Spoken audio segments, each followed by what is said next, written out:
وَإِذَا مَرِضْتُ فَهُوَ يَشْفِينِ۔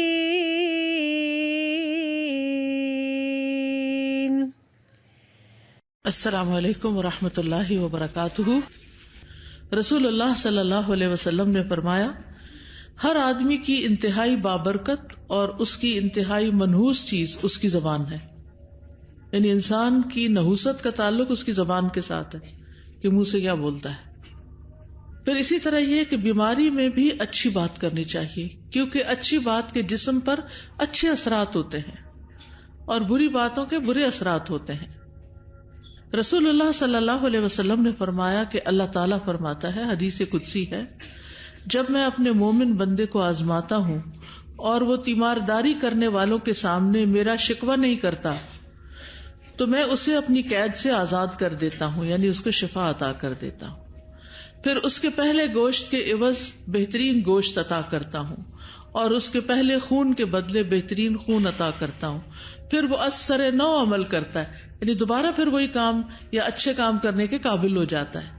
اور کتنی بڑی بات ہے، آپ نے دیکھا ہوگا کہ کچھ لوگ ایک نہیں کئی سرجریز کروا چکے ہوتے ہیں، لیکن ایک عام انسان سے زیادہ صحت مند نظر آتے ہیں۔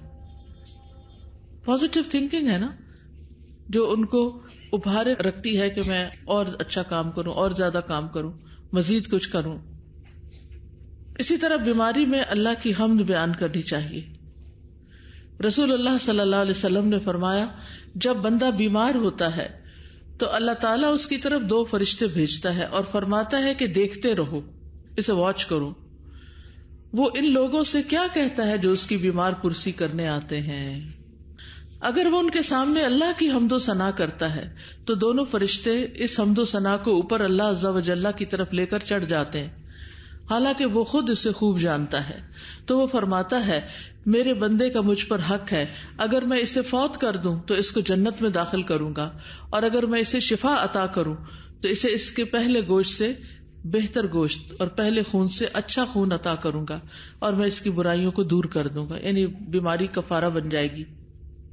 تو اس سے بھی کیا پتہ چلتا ہے کہ بیماری کی حالت میں اللہ سے ناراضگی نہیں، شکوہ نہیں، بہت زیادہ بیماری کا ذکر نہیں، رونا دھونا نہیں۔ ٹھیک ہے، انسان کو تکلیف ہوتی ہے، آہ بھی نکل جاتی ہے، یا اور اسی طرح انسان کے دل گھبرا اٹھتا ہے، بعض اوقات کبھی اس کو تکلیف ہوتی ہے تو رونے بھی لگ جاتا ہے، لیکن منفی باتیں نہیں کرتا لوگوں کے ساتھ، اس طرح کی نہیں کہ پتہ نہیں کس چیز میں پکڑی گئی ہوں، پتہ نہیں یہ کیوں ہو گیا، مجھ پر یہ مسئلہ کیوں آ گیا، اور اس طرح کی یعنی اللہ سبحانہ تعالیٰ کے بارے میں منفی باتیں کرنا، تو یہ انسان کو زیبا نہیں ہے۔ لا بأس طہورن انشاءاللہ، کتنا مثبت جملہ ہے، کتنی بہترین چیز ہے۔ بیمار ہو گئے تو کیا ہوا، کوئی بات نہیں، پھر کیا ہوا، کچھ نہیں ہوتا، یہ تو صاف کرنے کا سبب ہے۔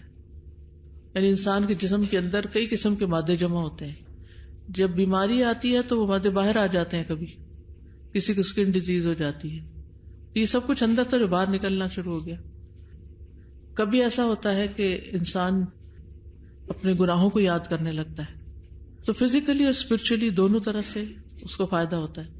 پھر وہ دوا لے لیتا ہے، کیونکہ بہت سے زہریلے مادے اگر جسم کے اندر ہی رہتے رہیں اور چھوٹی موٹی بیماریوں کی شکل میں وہ نہ نکلے تو پھر کیا ہوتا ہے، کسی بہت خوفناک بڑی بیماری کی شکل میں باہر آتے ہیں۔ تو اس لیے انسان کو بیماری کو اپنے حق میں برا نہیں سمجھنا چاہیے، بیماری کو برا بھلا نہیں کہنا چاہیے۔ جابر بن عبداللہ بیان کرتے کہ رسول اللہ صلی اللہ علیہ وسلم ام صائب یا ام مسیب کے ہاں تشریف لائے۔